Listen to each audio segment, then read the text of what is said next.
Hey, good day. Welcome to another episode of Raw Reporter. How you doing today? Look, all right. So, I love you guys, and I just want to thank you for understanding and getting to know who I am. Okay. Much as I look at Tim Black as my hero, and he the one helped inspired me. He didn't tell me to get involved with this, but watching him made me want to do this more. I already was on YouTube, and I already was doing a channel where I was teaching people how to love one another, how to make people feel good, how to inspire people and things like that. I had that channel over there. I'm always talking about news and political issues, and people have been telling me I should start my own show. And then I saw Tim Black, and he inspired me to start my own show. Tim's my man. I love Tim. By the way, my man Tim is trying to raise money to get new equipment, and I invite you guys to go support. Any little bit will count, $5, $10 to him getting new equipment so Tim can do what Tim does so well. I love the Tim Black show, and that's why I try not to have my show on with his show, because Tim is a hard brother to. I'm not trying to compete with Tim. I don't want to be on at the same time with Tim because Tim is the man. Same thing with people like Jamal Thomas. Jamal, my boy, but Jamal, he pops up his content anytime, any day. So I don't know when he's going to have his stuff up. Most YouTubers don't have a set time to have their content up. Some people put their content up on the spur of the moment. People like Kyle Kalinske and things like that. David Dole, he does the same thing, just put content up in short segments. I'm more of a show dude. I like to have a show. So the Raw Report will be just on the fly content being put up, but the Bobby Brown show is going to be an actual show for about 30 minutes, a real show, chopped up in pieces. And so you got the YouTubers out there. You got the Humanist Report, and he's the same thing. He has his weekly podcast, but yet he has chopped segments up in separate segments, but ultimately they make his weekly podcast, and that's what I was going to do with the Rob Report. But no, Rob Report is going to be on the spur of the moment, quick news is going back to that, and then the Bobby Brown show is going to be a weekly show. We're going to be doing news, politics, maybe sports, maybe business. I may have some people from different channels to kind of pop up on my show to help fill in the show. So I got on this because I got a mouth, and I let people know from the jump start I'm not politically correct. So don't expect me to be politically correct. Don't expect me to say politically correct things. Don't expect me to talk politically correct. Don't expect me to do things your way. Don't expect me to do things YouTube way. Twitter, none of that. Don't expect me to do it the way they want me to do it. I've never been that type of guy. Now, working for a company, I will put myself in a position where I have to because of the bylaws and the policies of that company. I won't put myself in a position where I'll violate that. But when I'm on my own time is my own time. And if any company tried to fire me for doing something on my off time, I would deal with that company unless in the contract it tells me to kind of, always understand this. And I'm going to start putting this at the beginning of my show. These views are specifically Robert Brown and Robert Brown alone. It is not the view of anybody connected to Robert Brown. Any church, any organization, any business, they have their own point of view.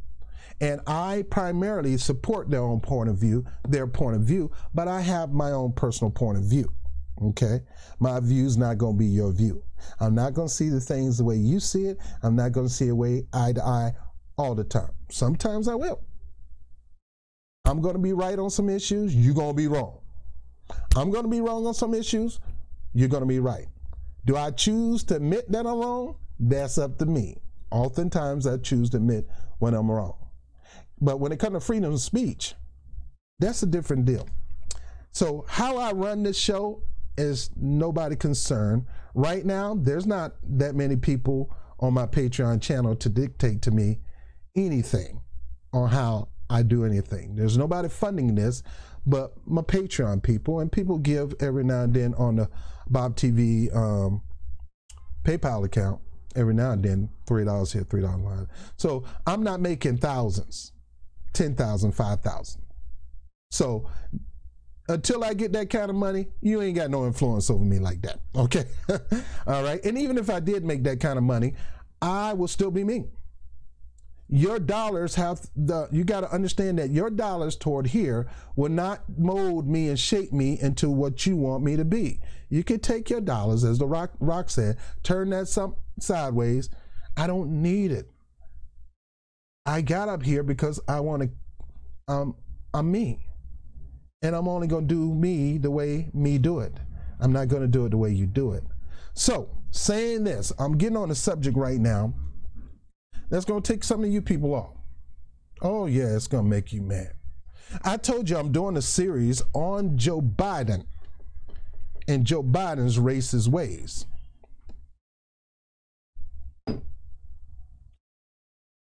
Honestly speaking, Joe Biden, I've never seen, and I always do the contrast between Biden and Bernie, okay? Even though Bernie have supported bigoted policies to the point that a lot of people will see Bernie as a bigot, Biden,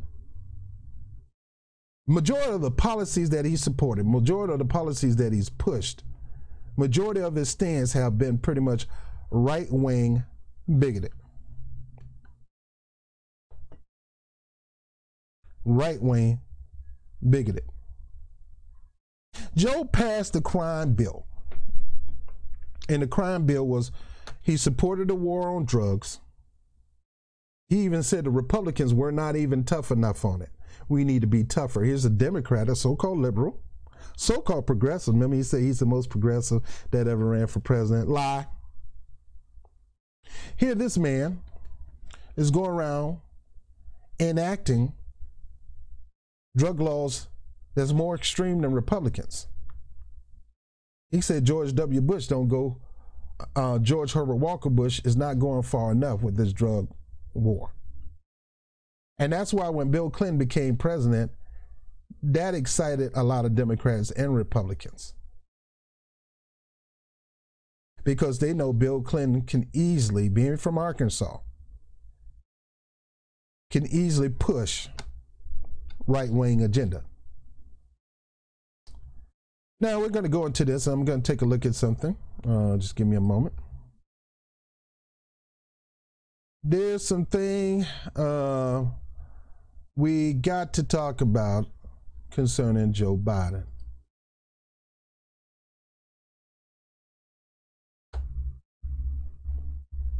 I'm going to do two, break this up in two, because Joe Biden, the king of the crime bill, the father and the mother, pushed that baby out himself. That's kind of like what how Joe says it, that he gave birth. This is shining creation. This guy passed the crime bill and goes in defense of the crime bill. All right, in Joe Biden 1990 streets, you warn of predators on our street. Now one of the reasons that Hillary Clinton got hit hard and get as many votes from the black community as she thought she should get is because she thought, see, that's the thing about it. When you relied on the black demographic to support your party and always get you over the hump, you particularly in the primaries, and especially in particular when it comes to the general, that has changed now because the black vote doesn't make up the main vote in the general. It's usually the independent vote that determines whether you're going to win or not. And that's why these politicians got to stay focused on demographic votes like black votes, like a Hispanic vote and things like that, and do whatever you can to secure that vote.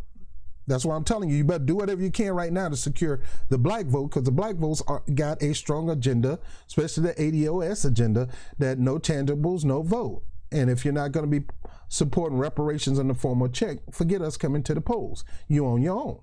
And whether you can argue that or not, you ask all these questions why and who going to pay for it, that is mute. That is not a discussion that they're going to be talking about. This is a non-negotiable thing. And if you plan on securing the black vote to get you over the hump in the primaries, we got 150 people running for office right now. You need to have something that's going to give you the edge. And I admire that. This put this in a blacks in a strategic position to get things done for the black community. My community.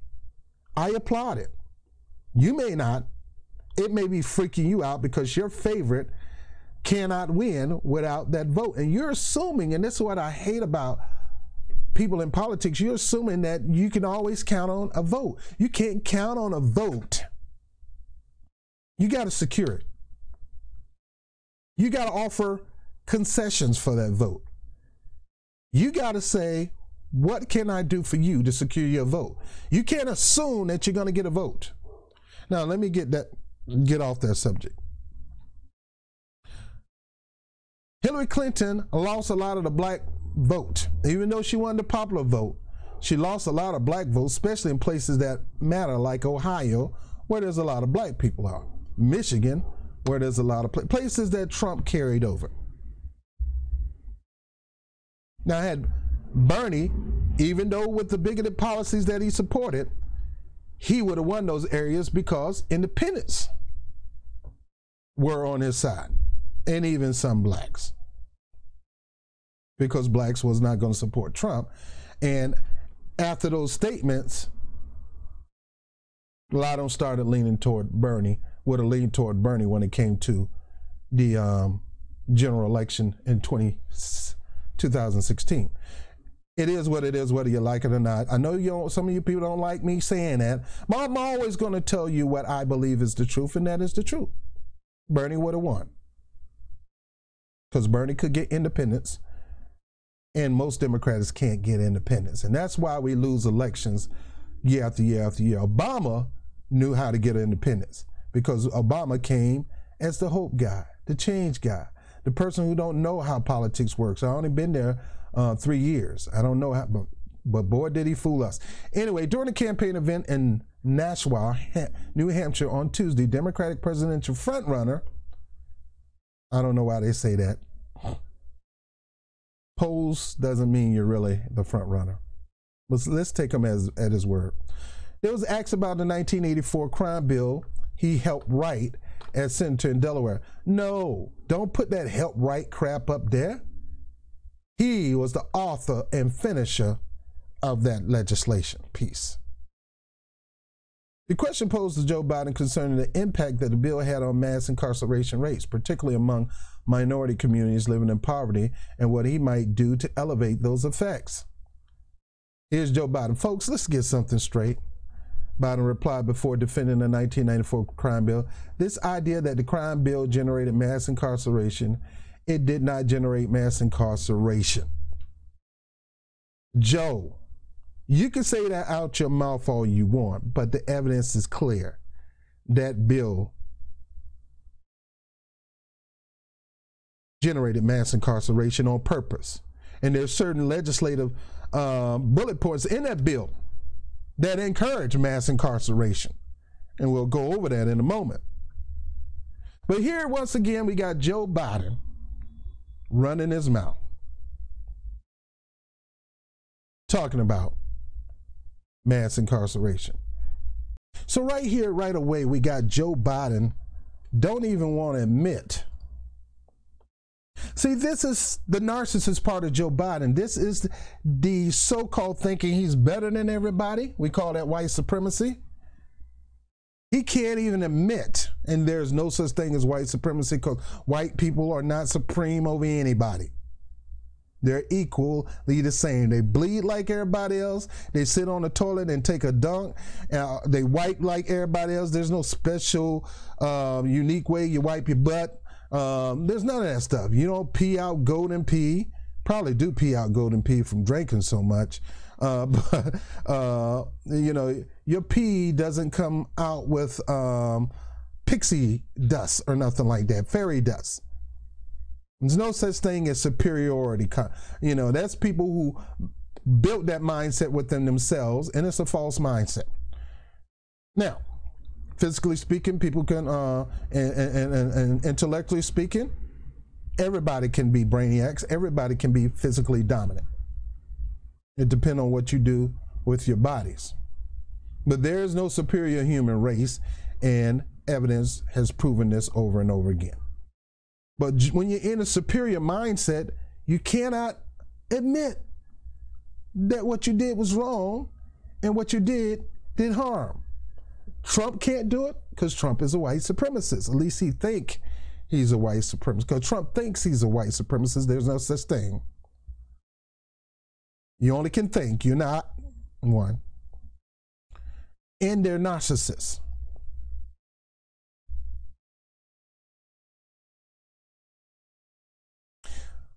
The following passages from the 1994 crime bill incarcerate rates in the United States continue to rise for more than a decade. And I said that this bill is still affecting people to this day.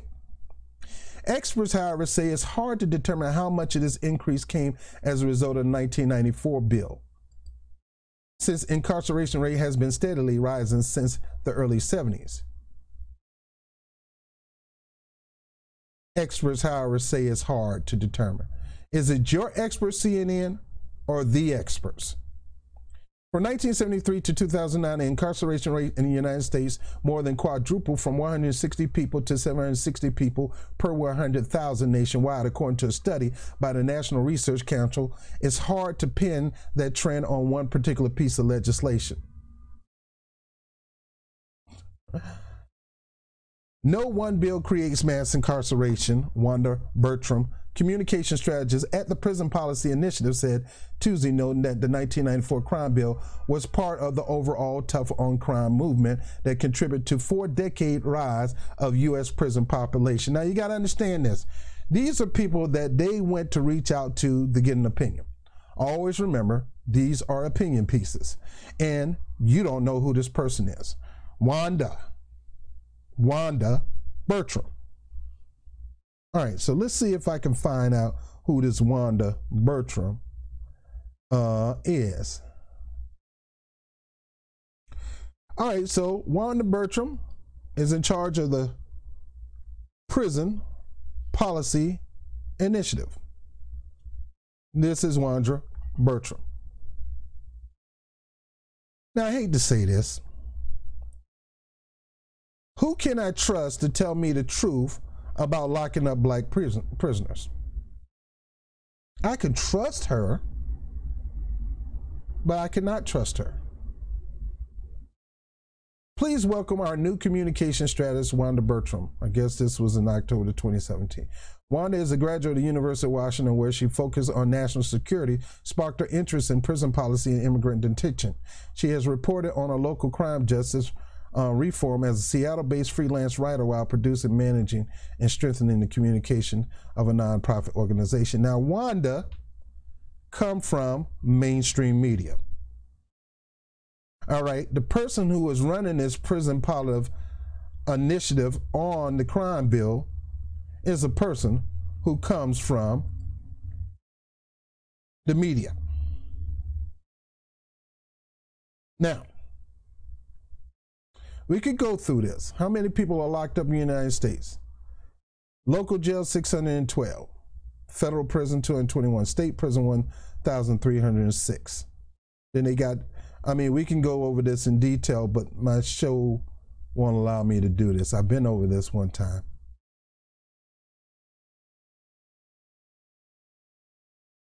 All right, now again, these are case studies, theories.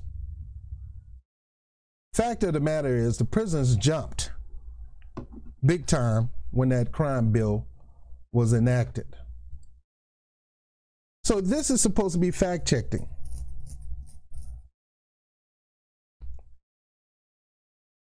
So you know CNN is going to prop up Joe Biden.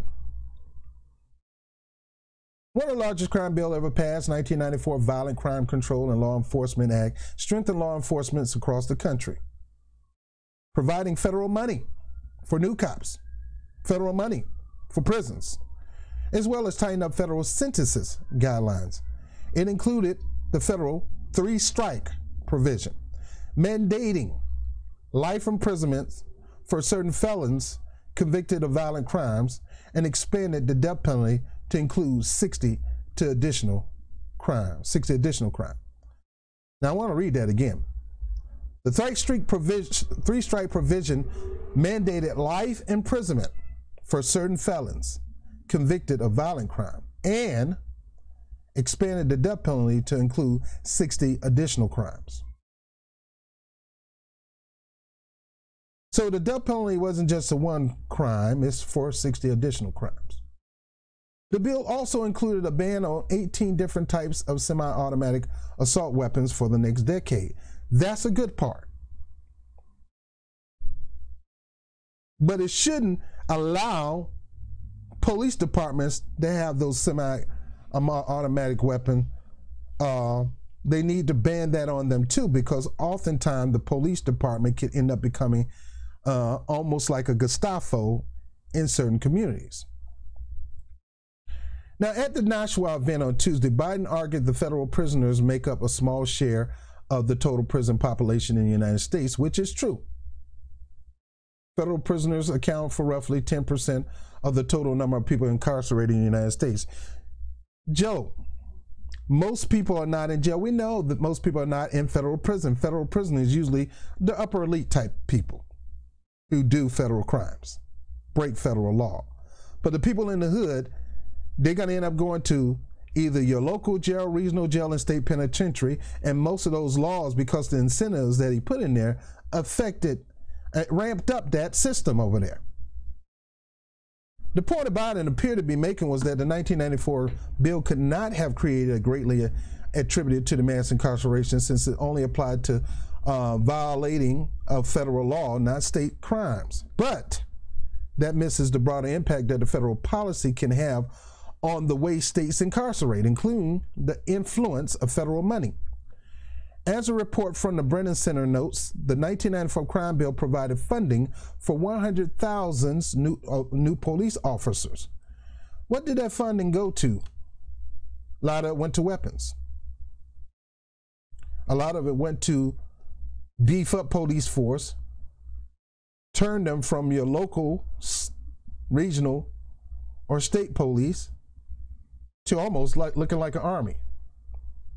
$14 billion in grants for communities-oriented policing, which is almost non-existent.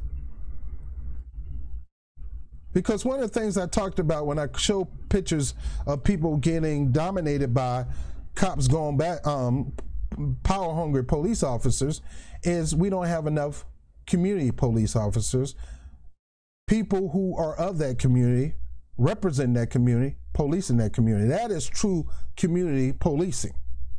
You don't just throw anybody in the community and claim that is community policing.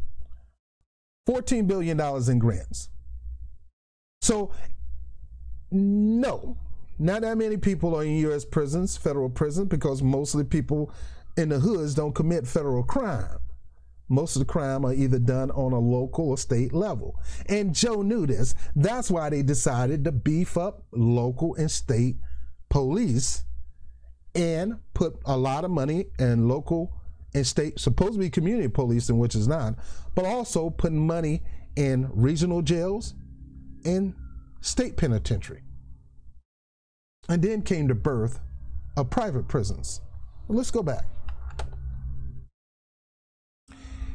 It is fair to say that the trajectory of increased incarceration had already begun before the 1994.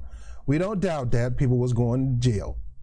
We don't doubt that people was it was increasing, because prior to the 1994 crime bill, we had Joe Biden pushing the Republicans to be stronger on dealing harder on the drug war.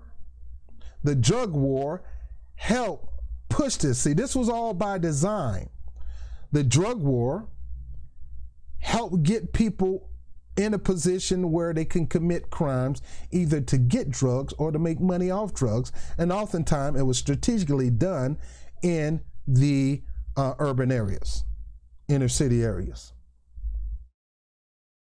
Now, it said Director of Strategic Initiatives at the Sentencing Project told CNN Tuesday before noting that the way Congress and the president influence state policy is through money. And it is true. Whether this person want to comment, whether it's true or not, it is true.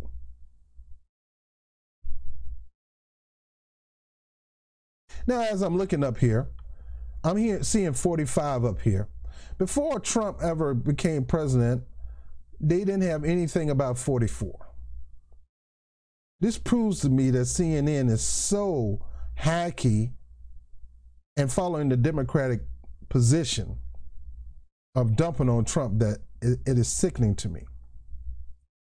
Yet, Rob, you're reading one of their articles, because oftentimes I try to see if they have something worth reading. In the 1994 crime bill, tried to do just that and offering grants for new prisons to states who impose truth in sentencing policies, and that's where we're going to focus on shortly, truth in sentence policies, that impose mandatory minimums for time served. Truth in sentencing policies impose mandatory minimums for time served. That was in the crime bill, Joe Biden's law, or what we call Biden's law. Initially, the crime bill requires states to pass laws mandating violent offenders serve at least 85% of their time before those states could receive the grants. In other words, and this is where I get on Bernie Sanders, because Bernie Sanders figured he need that grant money to help with the violence against women, so I'll sign on the bill that's going to terrorize. You knew it was going to terrorize the black community.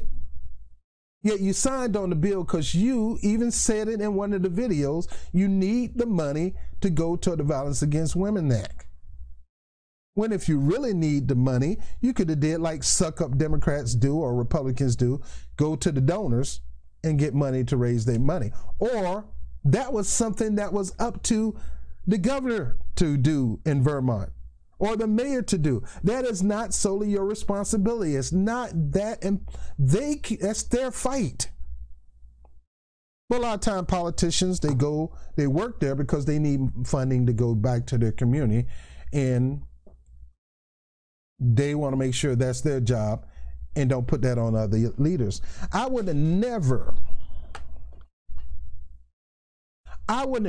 ever, me personally, as a politician, sell another group of people out, a whole race of black men, black boys, even some women, and even Hispanics Latinos fall under that. I'm trying to get better with my words. Sometimes I listen to you. Sometimes I'm not going to listen to you. A lot of Latinos fell under that crime bill too, because it didn't just affect black people. It did affect brown people too. Bernie Sanders signed onto that bill because he stated that he needed that money to help with the violence against women. There's all kind of other things that could help with violence against women that you could have went to, Bernie Sanders, but you chose not to go to it. You signed off on this bill, and you got to make amends for that. And you can't get mad because people hold your feet to the fire, and you can't get upset because people may call you racist for signing that racist bill, because that does make you, if people don't know your entire history and they just saw you based on you signing that bill alone, they would think you're racist. And you shouldn't get upset because they call you that, and your supporters should not get upset because they call them that. What you got to do is try to have him continue to do what he say he gonna do for us fixing the mess that he signed on. I personally wouldn't have signed on that bill. I would have went to my governor, I would have went to my legislator and said, look, I can't honestly sell out a group of people knowing that this thing is going to be harmful toward them. I cannot have that on my conscience just to get grant money for this. We got to figure out some kind of way to get grant money to pay for this initiative to help the women of Vermont. He needed the grant money for Vermont. Even though this was something that would have helped women all across the country, he needed the grant money to go to Vermont, so he signed his vote on it to get the grant money. He said it in a video, go check it out. Now, like I said, at least Bernie is proposing policies to overturn that thing. Joe Biden is not. Now again, I'm going to always tell you the truth, whether you like it or not. You may call it caping, but facts is not caping.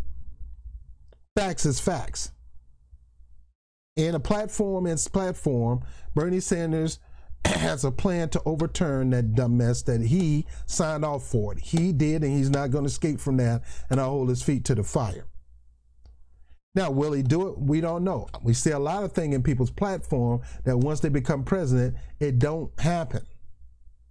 But he said this is one of the first things he's going to do.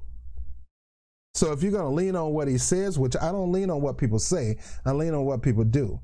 But if you're going to lean on that, fine. Have at it. But Joe Biden crafted this thing. The 1994 crime bill tried to do just that in offering grants for new prisons to states who impose truth in sentences law policies, TIS, which imposes mandatory minimum time served. You could not get this money unless your prisoners are doing 85% of the time. Initially, the crime bill requires states, the crime bill requires states to pass mandating violated offenders serve at least 85% of their time before the state can receive TIS grant funds. Now this is sad, because here we got people who could be up for parole, and their parole is going to get denied by the parole board. Why? Because we need to get this grant money. So you got the city selling you out, you got the state selling you out, and you got the politicians selling you out, and hate to say Bernie Sanders was one of them, to get grant money. Now, was it Bernie Sanders was more than the TSI money? It was the money for the Violence Against Women Act, which is a pork that was in the bill. It was pork. Sad to say, it is how politicians play. They forced it. I hate it. That's why I can't go into politics, because I'd be ready to punch somebody in the throat. You're going to put something that I love in a bill to force me to sign this thing? I don't like that bill, but you got something in there that my constituents need, and you're going to force me to sign the bill because that's in there? Because like I said, it was a catch-22. Dang you do, dang you don't. He was going to get hit for signing the bill. He was going to get hit for not signing the bill. The women's movement would have went at him hard. And yeah, it would have been a choice, but me, I can't sell out a demographic of people for grant money to help get violence against women. So which is the choice? Violence against black people, violence against women. Tough choice, right? Not really when you see the levels of violence toward each group. The level of violence against black people were way much higher than the level of violence against women, even though violence against women is wrong, very wrong. The level was higher.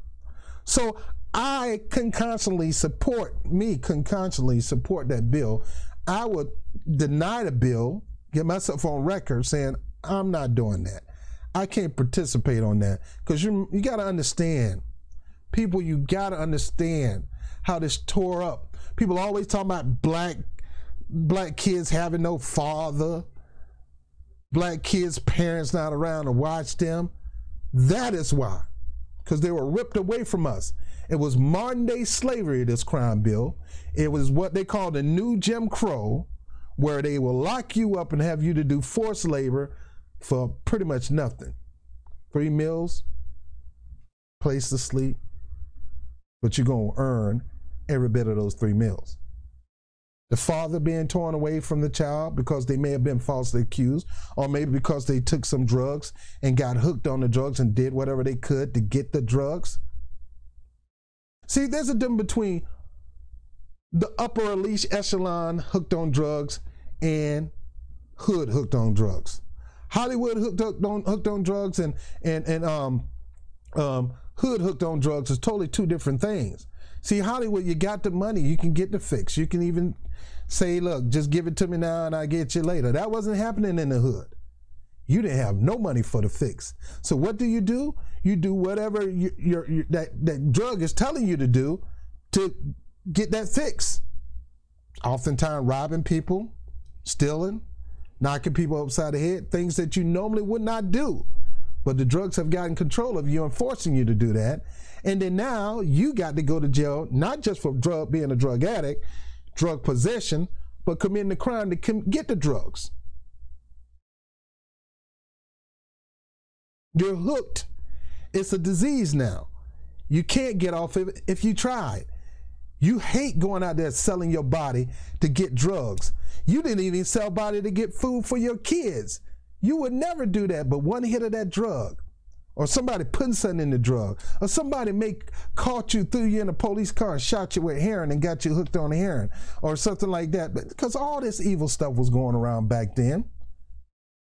There's a strategy we have, and we got to implement the strategy. We got to get these people hooked on drugs so we can validate the drug war, so we can validate a crime bill to bring slavery back, but in a different form. You don't understand how many daddies, how many mothers, how many children who fell victim because of the drug war that Biden supported and pretty much cheerlead on it, led the charge, and the crime bill, which he pretty much claims to develop. For example, a study from the Urban Institute found that out of the 16 states that charged their TIS laws following the 1994 crime bill that qualified the federal TIS funding, the changes were often influenced more by ongoing state reform process rather than federal incentive grant programs. The study says that states were already imposing their own minimum sentence laws before the 1994 crime bill, and at most the bill may have contributed to modest change in sentencing structure for a small number of states.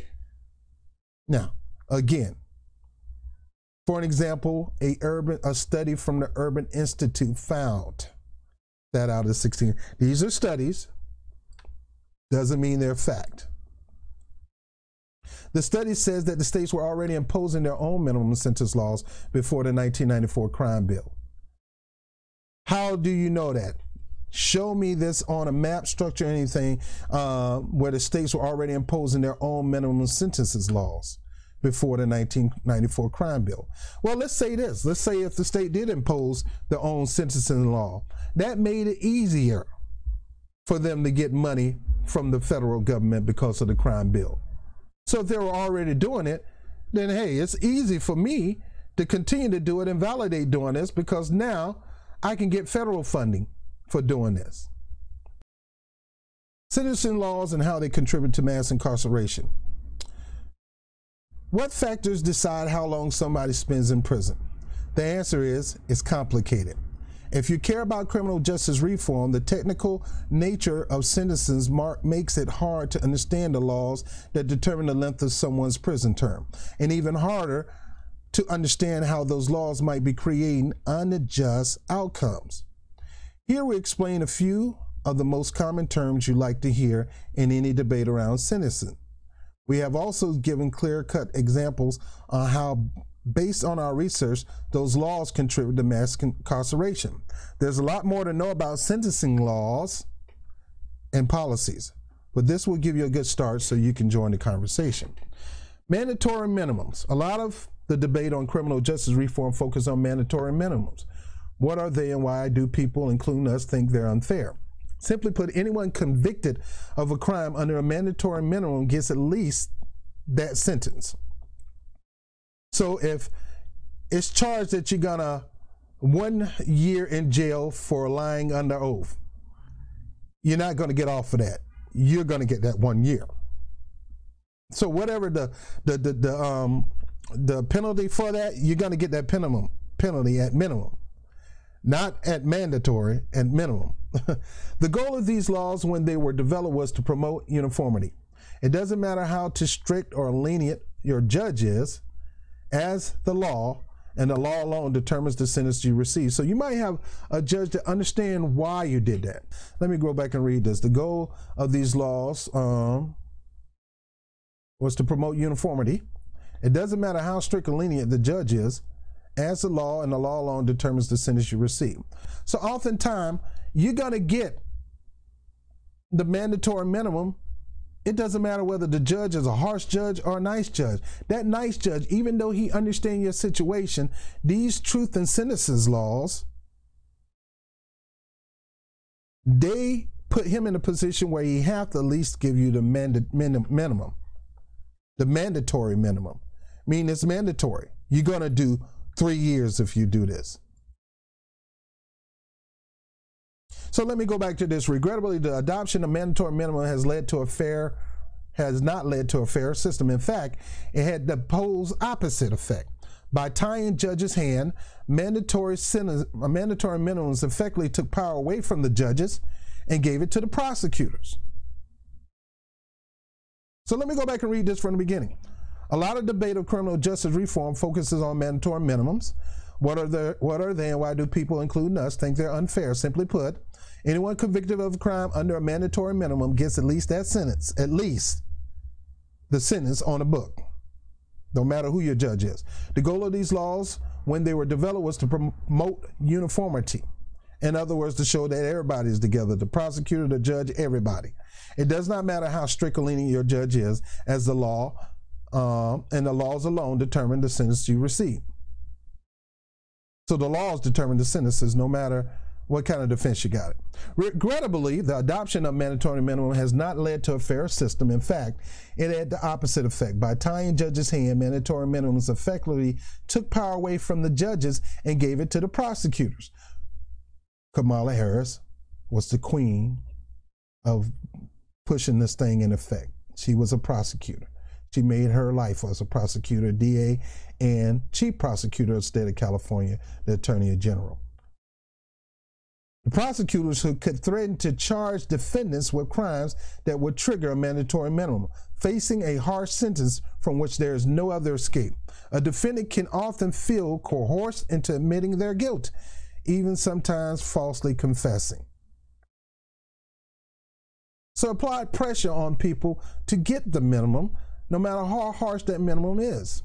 Interestingly, federal judges have come to dislike mandatory minimums, especially in drug cases. Mandatory minimums often applies to nonviolent drug offenders, forcing judges to harshly punish those who pose the least physical danger to communities. While the goal of mandatory minimums may have been fairness, they've instead caused an imbalance in courtrooms that has helped drive mass incarceration. Now, let me stop here for a second, because when I was living in my dad's hometown, Petersburg, Virginia, I was a little younger. It's about 25 years ago. I hung out with some characters, okay? Some of my buddies was drug dealers. And not that many were violent. You know, only not the dealers. The dealers normally wasn't violent. The street dealers, unless they had to show their muscle, they didn't show it. And there was those who were out there selling drugs because they couldn't find a job. They probably been locked up before and no job will hire them. So they were forced to pay bills. They were forced to find a place to stay. Oftentimes they could not rent an apartment because they had no job. So a lot of times they got in the drug game and they stayed in hotels. And they bought their cars, cash money at auctions. Now these guys was not really quote unquote violent, but they did everything from being a corner watcher where they let you know whether the police was coming around the block or not, or, you know, this is before drones, to callers and to people who you know, just drove drugs across the county line. I mean, back and forth from one destination to the other. Drug runners, or what you call mules. These people normally wasn't violent people. These people were people who just need to pay the bills. I mean, they got kids, they need a roof, they need food, and this was the only way they can go. But because they were selling drugs, or they had drugs on them, they were going to get the same sentence as the violent drug dealer killer, the violent person who brought the drugs into the hood, him, the kingpin. The person who, normal person who just selling some weed on the block or at the club to make extra money to feed his babies because he couldn't get a job. He couldn't get the license to start his own business because of his record. That's why these laws have to change. Because some people feel they had no choice but to do that because I got to eat, my kids got to eat, I got to have the place to stay, my kids got to have a place to stay. We had women had to do that. We had women who were dating drug dealers just to have that extra money to take care of their child. So there's a lot wrapped up into this. Mandatory minimums often apply to nonviolent drug offenders. So me having a bag of weed in my pocket, I will get mandatory minimums if I get caught. I might have issues with joints, body pain. I may, you know, like I said, weed does have its positive more than negative. But this forced judge to harshly punish those who pose the least physical danger in communities. While the goal of mandatory minimums may have been fairness, they've instead caused an imbalance in the courtroom that has helped drive mass incarceration. So here you are, you got a person that might be standing probably a yard away from a person who got drugs in their pocket. I don't know this dude. I never met this dude. Sure, buddy. We know your guys been hanging out all night. I don't know this dude. And it's my word against the police officer. It's my word against police officer. That's why I thank God for body cams. I'm coming out the store with my 40 ounce, getting ready to go sit on my block, getting all niced up. And this dude has crack in his pocket. He's the neighborhood drug dealer. I don't even know him by name. I walk in the store. I say, "What's up?" Give him a pound. Because these drug dealer or not, he's in my neighborhood. Everybody know him. You know. So here it is. I'm a regular dude. Going to the club later on that night, about in my 20s. Need to get a little nice before I go to church. I like to go to the club a little nice. I don't want to buy the booze in there because they're a little high. So I'm gonna get a little nice before I go up in the club. So I go home, sit on my porch with my 40 ounce. Back then it was St. Ives, KODI. I'm drinking it down. But before I sat on the stoop, I went into the neighborhood corner store, get my 40. As I'm walking out, I give dude on the corner, neighborhood drug dealer, I said, "What's up?" Give him a pound. I'm going by my business. Here come the cops. They throwing both of us on the car. You gotta understand, I'm looking at the camera over here. He's throwing both of us on the car, locking both of us up. And I know this dude, but I'm not with this dude. This dude is just neighborhood drug dealer. Now, oftentimes, cops can use that as an excuse to run people in because they will let this drug dealer go and stand on the block, and they will use this drug dealer to help fill up the prisons and give him a lighter sentence or let him go. They don't even convict him at all. They use this guy to catch other guys. Both of them went to jail. Both of them got the same sentence. They can do that all day. They can use Chuck, Charlie D, to run people in jail all day if they want to, because all they can say is, we tied you with this drug dealer.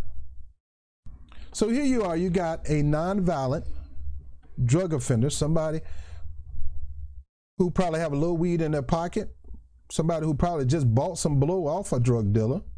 They're not violent. Do you understand how many people who were not violent that was hooked on that drug?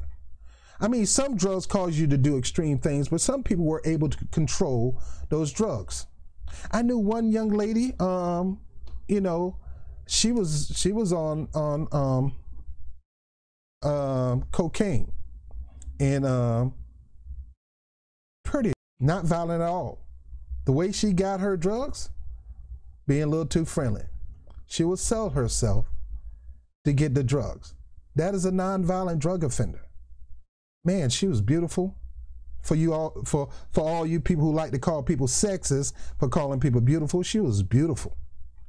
I mean, she was like one of the top girls in school, and she just got with the wrong person and they started doing drugs. He was a drug dealer. She got a hold of his drugs, and that was it for her. Nonviolent. Yet they get the same penalty as the person who actually are violent. Forcing judges to harshly punish those who pose the least physical danger to communities. While the goal of mandatory minimums may have been fairness, they've instead caused an imbalance in the courtroom that has helped drive mass incarceration. While mandatory minimums have been in place in some states since 1950s, their use grew after 1984 Sentence Reform Act, which added significant mandatory minimums for many federal crimes and abolished federal paroles. See, that's the problem with the mandatory sentence. It don't matter how good you are and how much you repent and don't want to go through and you want to get out and you change your whole life, you're still going to do that mandatory minimum. Forget parole. And even if they had parole, they had the opportunity to deny you the parole to make sure that they continue to make money off of you. States followed, and soon mandatory minimums became a standard response to drug epidemics and crime spikes. So they were using these two reasons to build up the prison system, whether private, local, state, or federal. They build up these prisons, drug epidemics and crime. That's why Joe Biden led the effort in the drug war, and that's why Joe Biden wrote the crime bill. That's Biden's law. Don't talk about this one of. He was the chief architect of this law. So isn't it a coincidence? There's not a coincidence. The drug war and the crime bill, you add the welfare reform, was all by design. Because the drug war was targeted mainly in the inner cities, not farm country, not middle town, not suburban. The inner cities. It was designed to do a lot of things in the inner city. Let me tell you some of the things that it done to the inner city. Not only did it break up homes, not only did it tore down the pride and the statue of the inner city and the communities of that city and the ability to build their own, because it's hard to build your own when you're on substance, when you're drugged out of your mind. So it killed the intellectual process of community building. You've harmed the mindset and the body for me to have the mind to build my own banks, to build my own stores, to run my own business. It killed that.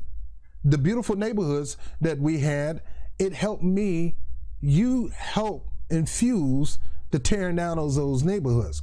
Because now they're selling it in the hallway. They're selling it down a block. I don't have a place to stay. So I got to break in an abandoned building. I got to do this and this and that. And the drug war plus Joe's crime bill was designed to get people on the drugs to lock them up.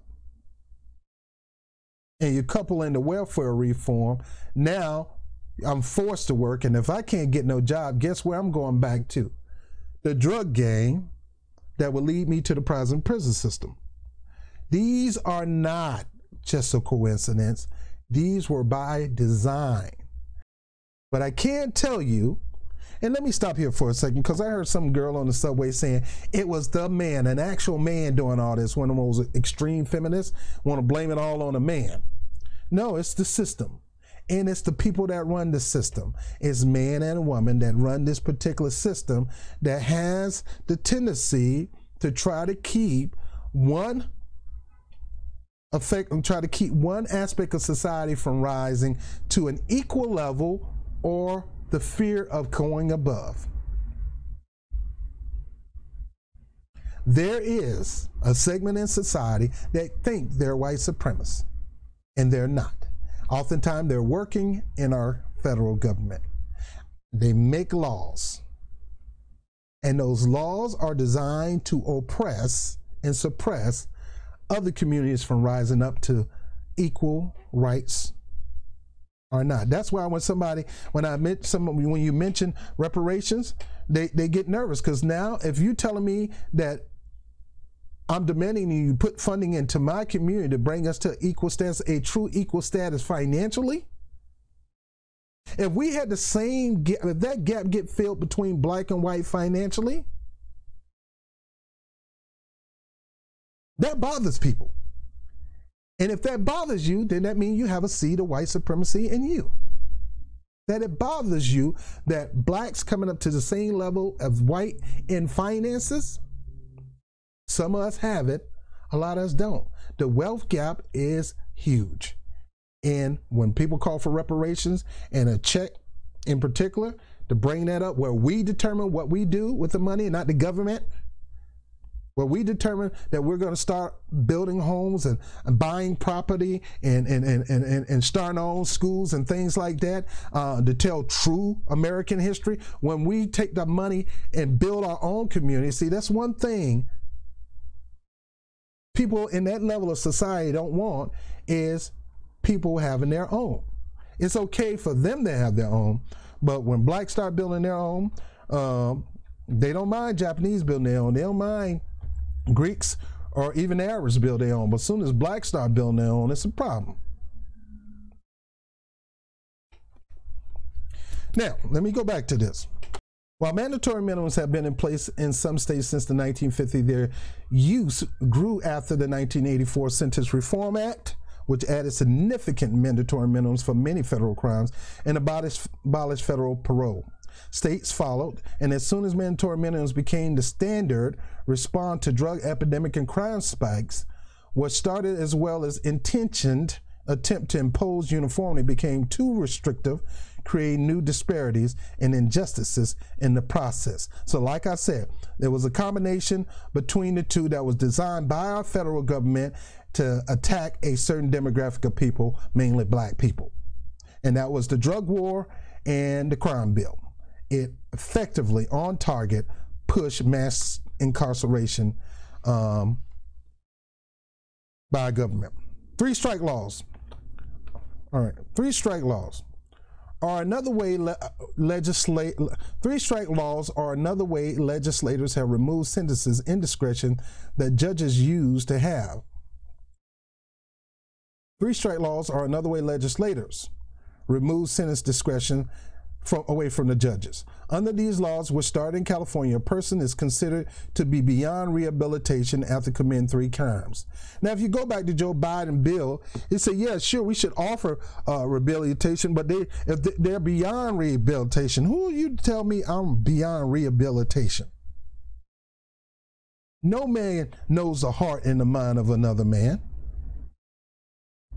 But Joe Biden said this on the floor, that they're beyond rehabilitation. And so that's where the 3-strike come in. The penalty is much more severe in the world.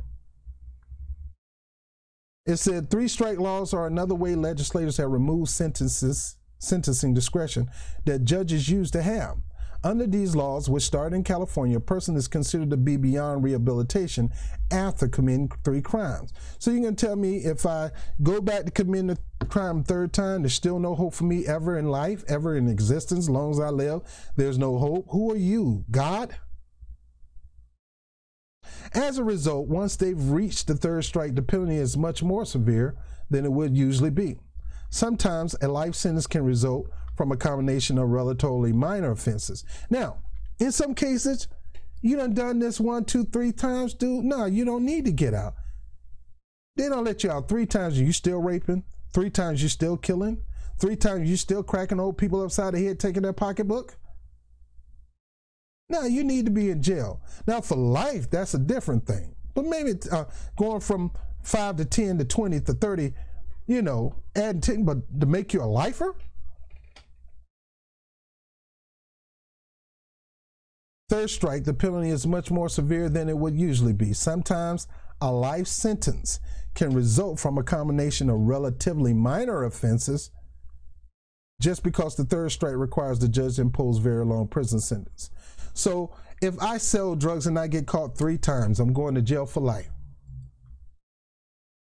All because I'm trying to make some money to feed my family because thanks to you, I can't get no job. Because oftentimes a lot of times people get put in jail and they didn't commit the crime. But that sentence is on their record. And a lot of time people rule you off if you done been to jail. Even though you may have been even proven innocent, they still would try to write you off. There are people today, and that's what I always say about Joe's crime bill, there are people today spending their lives in prison for committing 3 petty crimes. Now, I said this is the reason why I would never vote for Joe Biden, because this bill to this very day is affecting people's lives.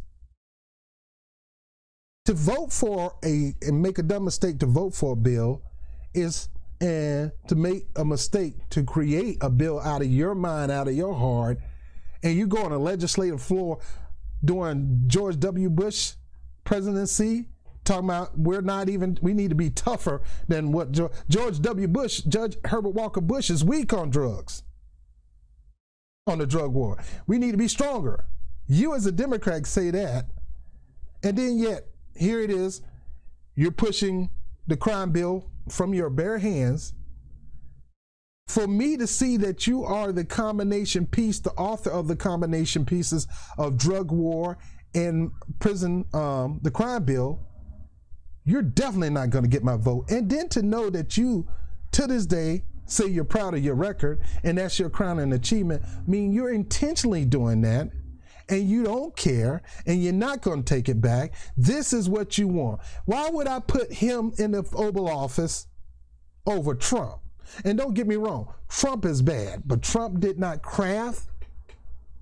Trump did not go and say we need to be tougher on the drug laws, even though he's saying we need to be tough on crime. Trump didn't enact the crime bill. Now, give him time. Trump will probably try to trump Joe Biden on the crime bill and make it even more horrible. But these are the reasons why I would never vote for neither one of these 2 turkeys, no matter who the nomination is.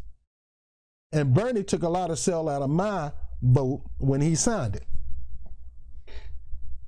Now, mind you, Bernie Sanders do have a plan to fix it, overturn it, and get rid of it. But to me, all I'm hearing is talking. I don't trust no politician. You can say what you want. I want to see how far you're going before you become president into making this happen. Let me read that again. There are people today in prison, people today spending their lives in prison for committing 3 petty crimes. Petty crimes. These punishments are inhumane. They're nonsensical, even from a public safety perspective. It costs money to keep people in prison, so a 3-strike law can result in the government spending $500,000 to incarcerate someone for committing 3 $500 crime. And that is crazy. You're spending my tax money to keep somebody in jail who probably stole some steaks. See, the mandatory minimum and the 3-strike laws is different, but yet they work together. You commit the crime on a certain law, you're going to get the mandatory minimum. That has nothing to do with the 3-strike sentence laws. But you're telling me if I commit 3 strikes on stealing a box of Cheerios, I'm going to go to jail for life? Well, if you're black, you are. If you're Latino, you are. And if you're white and you're living in Beverly Hills and you stole that just to play a game, we'll let you go.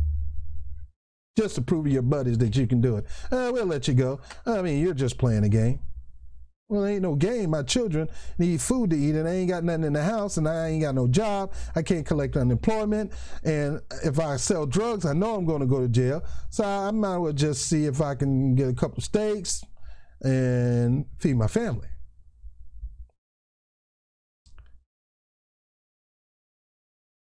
It is unclear whether these laws even have the desired effect. The theory is that if somebody knows they'll face a serious punishment for their 3rd offense, they won't commit it. That's what you think. Or won't ever commit their 1st offense. And that was my case. But that's not everybody's case. I know about these laws. Of course, I'm not going to violate this law. But I am not a dad or a mother who kids are starving. I'm starving. I can't get a job, you know. Everywhere I go, I get rejected. The only thing I can really depend on is charitable organizations. Can't get food stamps for this 5th child of mine. What do I do? It isn't clear whether these laws even have a desired effect.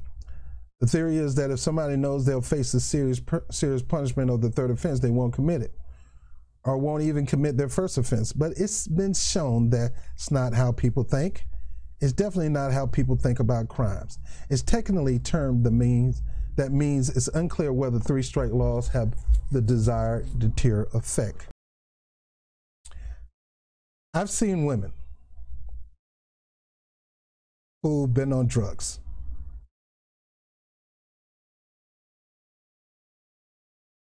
Got to make a confession for you. I myself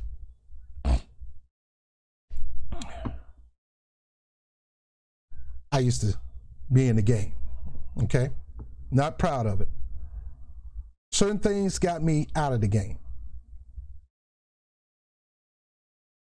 First of all, the fear of getting caught by the police. Most of the customers that I had were not bad people. They just wanted a high.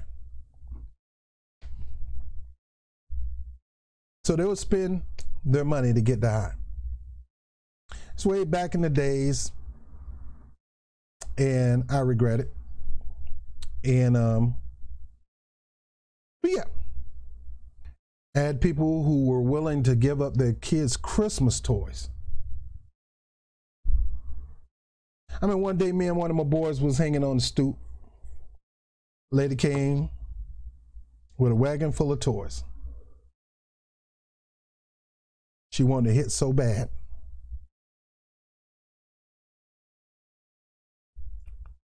That she was willing to give away her kids' toys. I had no need for the toys because I didn't have no children at the time. I was going to just give her one. Yeah, it's $20. I can lose $20. Got about $1,000 in my pocket. I can give away $20. And then my boy said, man, don't you ever give away drugs, because then they're going to keep coming to you playing that sad song. No, that's money. You don't give up money. So he got little kids. So you know what he did? He gave her drugs for those toys.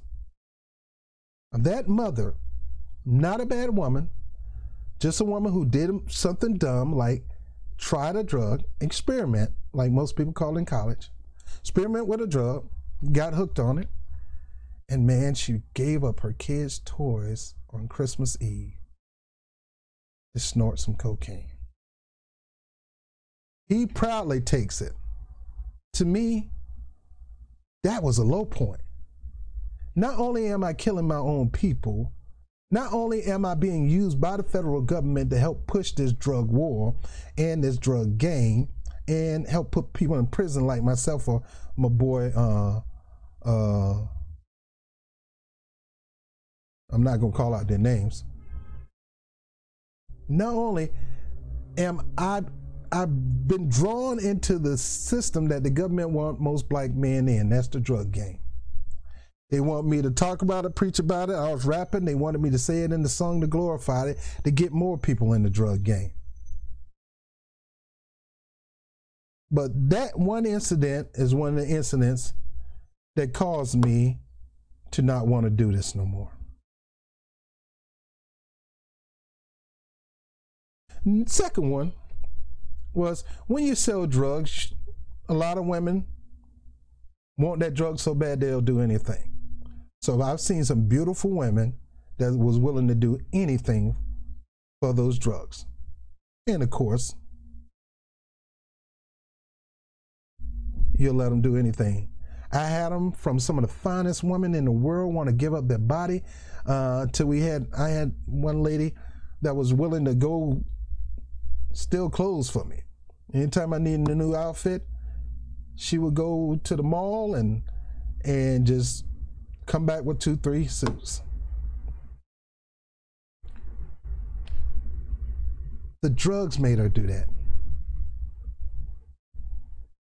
Because she knew she can get some drugs from me. All I have to do is bring you back a couple of suits. Drugs do that. Non-violent people. Non-violent people will go out and steal for you to get drugs. They'll give up their body to give a drug. What really hurt me was I had this older lady, she wanted some drugs. And she was willing to do anything for those drugs. And here I am, I'm somebody's grandmother, already on drugs, willing to give up her body to me for drugs. Of course, I said, ew, no. But knowing that she was going to.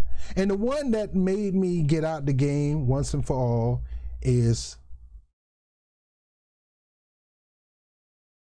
somebody was stealing somebody's drugs. I had no clue of it. And the people found out, these Jamaicans found out, and they came and shot at us. I had nothing to do with it. He did. I didn't even know he was taking the drugs. Now, I don't know if it was a warning shot. I don't know if it was real bullets. I didn't care. I ran. I jumped over the gate, cut myself on the gate. I literally kicked the dog out of his doghouse and slept in the doghouse until I felt it was safe to come out. I was never safe. These are one of some of the things that led me to change my life and not do these things no more. Most drug dealers are not violent. Most drug users are not violent. Oftentimes, if they can't find some kind of other way to get drugs, they may resort to doing violent things because the drugs is demanding them to get that drug. Let's go to truth and sentences laws. If you're sentenced to a 10-year in prison, you generally don't spend 10 years in prison. That's because the federal system in most states let people earn time off their sentence for good behavior, creating an incentive for people to improve themselves and turn away from crime while in prison.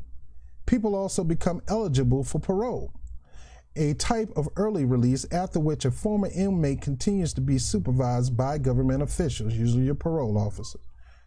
But parole has to be earned. Again, giving people a reason to spend their time behind bars productively on education or work program. Truth and sentencing laws eliminated those opportunities for early release.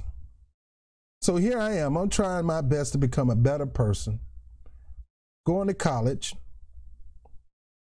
maybe one day do something to encourage good behavior in my community. Truth and sentences laws eliminated those opportunities for early release, requiring people to serve, for an example, 75% of their prison term physically behind bars. The goal is to ensure that the sentence the judge imposes is what a person will actually serve in prison. In other words, what you see is what you get. Understand, again, these laws took away the power from the judge. The judge had to give them the minimum for that crime. And my thing is, you give them the minimum, but if you see they're productive, why not give them a chance? They may seem like a reasonable goal, but eliminating early release options actually give people less of an incentive to comply with prison rules and take advantage of the education of training opportunity. It also means that there is no way around prison sentences that are already too long. So the bottom line is this, that if you telling me you pushing these truth in sentencing laws, which was part of the crime bill, you pretty much taking any opportunity for me to admit that I did something wrong. I made a mistake. I was dumb. I'm going to become a better person. I go down the road of bettability, if that's a word. And even if I'm getting better, you're still going to make sure that I do that time. So I might as well just continue to be me. Because either way, my time is going to get served. But you don't offer any incentive for me to do better for myself. All right, different sentences for different drugs. General possessing 5 grams of marijuana will earn you less prison time than possessing 5 grams of cocaine. Now let me talk that for two different types of drugs. Two different types of drugs. The idea is that more dangerous drugs should the idea is that more dangerous drugs should be punished more severely. But that hasn't always been the case. Crack and powder cocaine are chemically the same substance, one just is cooked with baking soda. But possession of crack cocaine, which is most commonly in communities of color, is punished much more severely than possession of powder cocaine, which is more common in wealthier white communities. While somewhat reduced, this disparity remains even after the Fair Sentences Act in 2010. So in other words, we passed a law about Fair Sentencing Act in 2010, but yet to this day, possessing crack cocaine get a harsher sentence than powdered cocaine.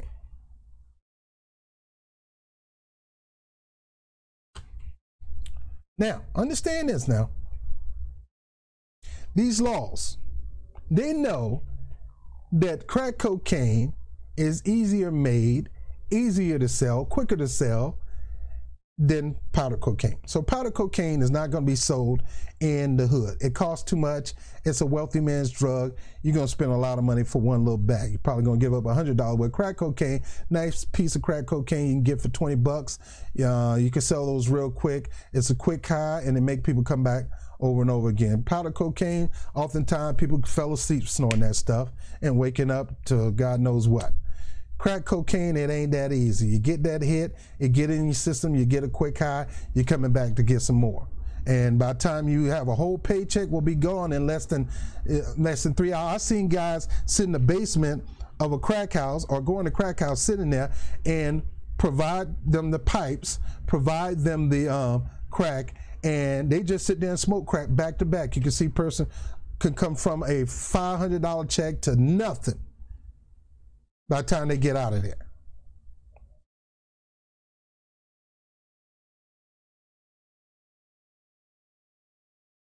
Yet, people who are hooked on powder cocaine don't get the same sentence. They don't get harassed as much.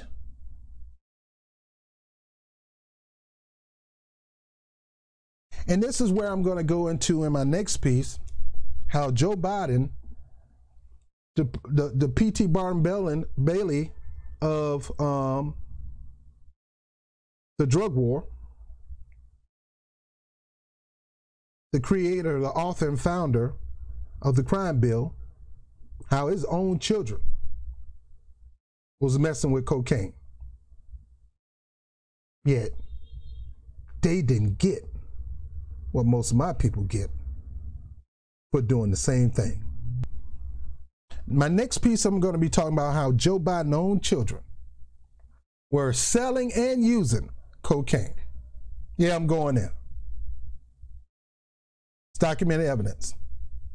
I'm even going to go more scandal on how Joe Biden's boy ended up trying to be in a relationship with Beau Biden's widow wife. I mean, he went old school Bible on this, that if your brother died, you got to take on his wife. He literally was trying to take on his wife. We're going to talk about that tomorrow. But on this situation, I just want to reiterate what that crime bill did. That Joe Biden not only was the PT bottom belly of the drug war on behalf of Republicans and Democrats, how he even put George H.W. Bush on the spot saying, dude, you weak. You need to become stronger on this thing. Knowing that the government was pretty much involved with the shipment between the drugs from Nicaragua and other parts of South America, and now it's Iran, and now it's Iraq and Afghanistan with the poppy seeds and things like that. How the government is instrumental in bringing in opioids because of the poppy seed with Afghanistan and the Taliban and all of them, but also the same template was done back in the 50s, 60s, and 70s, 80s, and 90s, and even to this day, of drugs coming into the United States.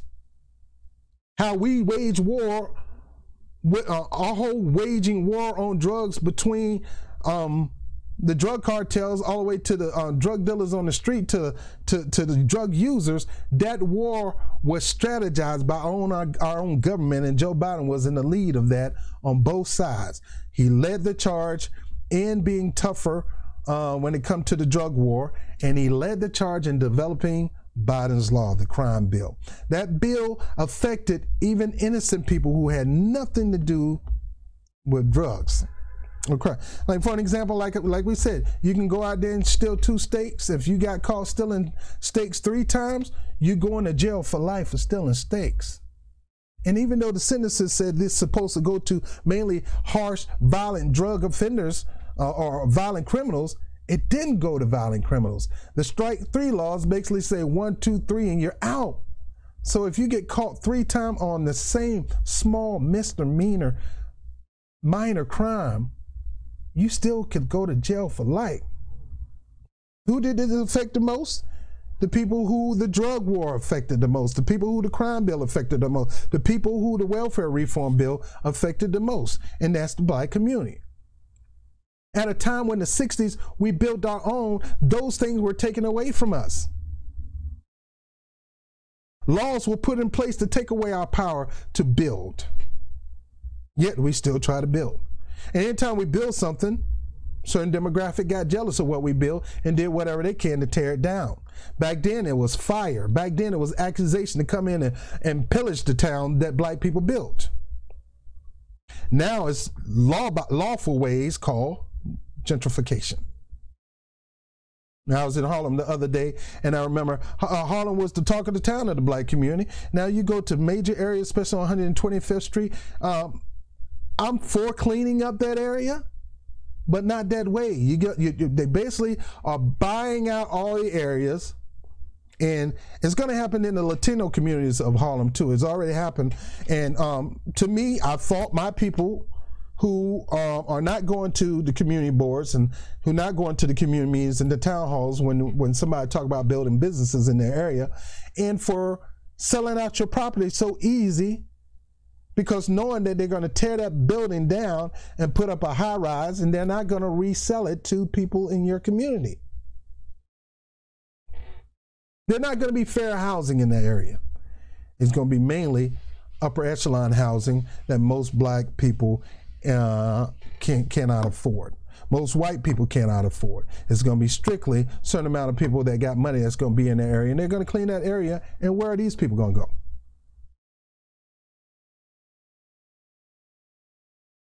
So Joe Biden and his push for the drug war and the crime bill was a systematic plot from people that he's attached to, that he's connected to press down and dominate a community or society. It is happening to this day. The laws haven't been changed. Got people who say they're going to change it, people like Bernie Sanders, but like I said, what you tell me you can do, I'm not just going to buy it. You're not just going to get my vote just because you said. I need you to do some things right now to show me that you're going to go that far. And if you're not doing nothing right now but yipping in your mouth, don't count on me for a vote. Now, as far as Joe Biden will never, ever get my vote. Because Joe Biden, on purpose, drew up legislation, pushed on legislation, lobbied and rallied to get the votes to support these legislations. And these legislation decimated my community.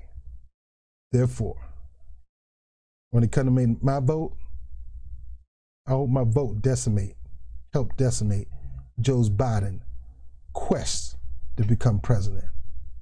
And don't you think I got my eye off Trump, because he ain't no good either. 2 white supremacists sitting in a tree. KILLING, my community. And I'm not going to have that. I'm Robert Brown with the Rob Report. I'll holler at you later. Peace. Hey, thank you for watching that episode of the Rob Report. Before you go now, I need you to do 2 things for me. First thing, I want you to like the video if you liked it. Second thing, I want you to share it all across social media. And if you have not subscribed, please make sure you hit the subscribe button right now. Stop and do it. As Jimmy Dore says sometimes, you think you're subscribed, or you go check and find out you're not subscribed. So make sure you check that you're subscribed and hit the notification bell. That'll let you know when I put a new content out. I'm not a fan of Super Chat, so if you plan on giving to the efforts of Bob TV, make sure you do that through Bob TV NYC at paypal.me. Anybody who want to have free access to my Patreon channel, I'm trying to save you money on your cable bill. I ran into a program that I think everybody need, everybody can afford, and everybody should have, and that link is down there below. 5,000 plus channel, best sports package, and the best premium TV and even international channels, and you can access this all over the world. Go ahead and check that out, get your free trial, and if you decide to support, become members of those 2 services, we'll go ahead and give you full access to the Patreon channel, and there's no cost to it. So my name is Robert Brown with the Rob Report. Thank you for watching. I'll holler at you later. Peace.